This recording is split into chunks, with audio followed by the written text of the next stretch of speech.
2 முட்டை, 3 table spoon சர்க்கரை ரெண்டையுமே நல்லா பீட் பண்ணிவிட்டு அதை தனித்தனியாக 3 பவுலில் கொஞ்சம் கொஞ்சமாக சேர்த்துக்கலாம். ஒன்றில் ஸ்ட்ராபெர்ரி ஃப்ளேவர் எசன்ஸ், இன்னொன்றில் மேங்கோ எசன்ஸ், இன்னொன்று பிஸ்தா எசன்ஸ்.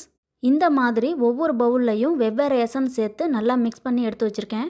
அதில் ரஸ்க்கை நல்லா நனைச்சி எடுத்துக்கலாம். ரொம்ப நேரம் விட்டிங்கன்னா ரஸ்க்கு ஊறி போய் உடஞ்சிரும். அதனால் ஓரளவுக்கு டிப் பண்ணதுமே எடுத்துடலாம்.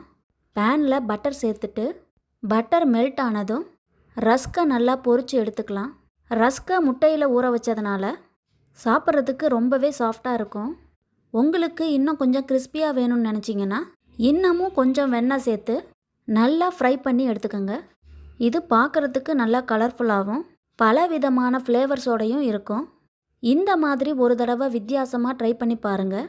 ரொம்பவே ஈஸியாக செஞ்சிடலாம். டேஸ்ட்டும் சூப்பராக இருக்கும்.